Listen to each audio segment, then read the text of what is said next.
Hey, this is Andrew Brown. We are talking about SageMaker Canvas. So this is a no-code interface to prepare data, build, and deploy highly accurate ML models in a unified environment. It does a little bit more than that, but it has data wrangler data sets, autopilot. So this is with AutoML, ready-to-use models, Gen AI, and I'm going to just tell you right off the bat, don't touch the service because I've never ever run into unexpected spend, but this one caught me off guard for so many reasons. But the thing is that when you launch SageMaker Canvas, you're launching compute just for the interface, which is confusing because if you launch Studio, you don't have that sense that there's a cost. If you go and use something, a competing service like Azure, you don't get those costs for those interfaces. But literally, just having the interface, not doing anything, is going to cost you. And I read the pricing, I did all this stuff. I'm just telling you that that's an issue. The other issue is that in order to stop the spend, you have to click the logout button, which is in the bottom left corner. If you close the tab, it'll continue to run. You won't even know that it is running because it doesn't show you in the interface. And so I would just avoid using this service. Now, you can, of course, have billing alarms and things like that. But what happened for us is that there was a billing alarm and it did not get forwarded to me or whatever. And the only reason I caught it was I saw this on the interface after a few days of spend. I noticed that was unusual and I just caught it. But I don't recommend this service for anyone to touch because it has serious visual language problems that's going to end up with spend, and I don't want you to get in trouble here. The only thing that's a shame is that Data Wrangler is within the scope of this, and so there is Data Wrangler that used to be part of it. Still is SageMaker Studio Classic, and that never had a cost to have just having the thing around. So I'm just going to tell you, I really, really do not like SageMaker Canvas, but we'll go through some things here that it can do. So the first thing is that it allows you to easily bring in data sets. So you don't have to worry about underlying storage. It utilizes data sets in other services found within SageMaker Canvas. So here's an example of, I think these are actually data sets that already exist that you can utilize, but you can obviously upload documents, images, and tabular data. We should understand the concept of what an AutoML before we talk about autopilot, which is a feature in Canvas. So AutoML is the automation of the machine learning ML pipeline. It reduces complexity and works to set up machine learning models. And so it has various steps: acquire data, explore, prepare, feature engineering, model selection, model training, hyperparameter tuning, predictions. So there's all these steps that you would normally have to do if you were to build out your own pipeline. And so the idea with AutoML is going to take care of a lot of that middle stuff. So you basically upload your data, you choose the ML type, and you get ready.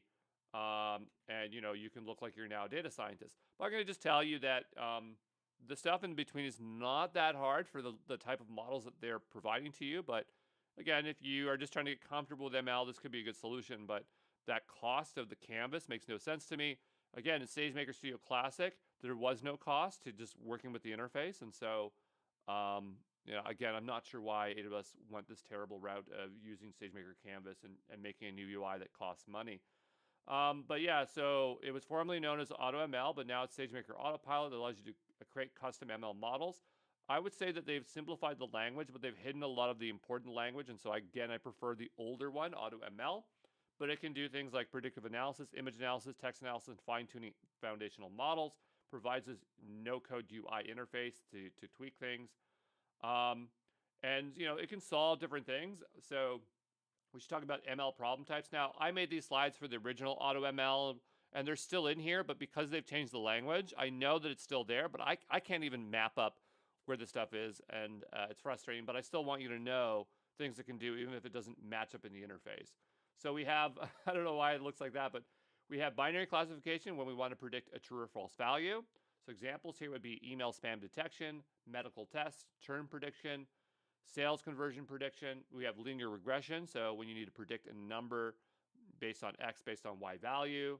So this would be height based on weight, GPA based on high school, predict vehicle sales based on country GDP, predicting ratings based on book length, or maybe multiple classifications when you need to predict a category that something belongs to. So predict difficulty, city, fruit, medical treatments. Again, the interface makes it hard for us to see this. There are more ML problem types, but this is the original ones that are still in there for classification and regression. So again, I want you to know that and just understand that the stuff does not map up exactly there. There are various amounts of ML property problem types. I don't know why I didn't animate this, but You can see that we can have stuff where we solve numeric prediction, 2 category, 3 category, time series, single label, multi-category label, and it's going to take in different data types for that. So, we looked at 3 problem types, but obviously it does a lot more than just those 3. Obviously, there's more here. So just be aware of that. And I believe that ML or Autopilot wants CSV data. I didn't see anything else where it said it could take anything else, but for text-based problems like classification or regression, it only works with CSV files, okay?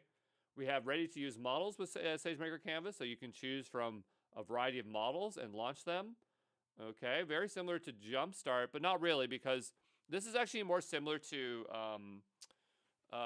if you use Azure AI, they have all these little studios, and basically it's just, instead of having to code it, you just have an interface where you can utilize it. And some services like SageMaker, not SageMaker, AWS Recognition will have these UIs, but these are more set up so you can actually use them. I don't find these very useful. And, if SageMaker Canvas was free, then that'd be fine, like other providers do. But again, I'm just kind of shotgunning here through SageMaker Canvas. I'm not going to do a follow along for this. I just do not like this service. But anyway, you get an idea of what it can do, okay?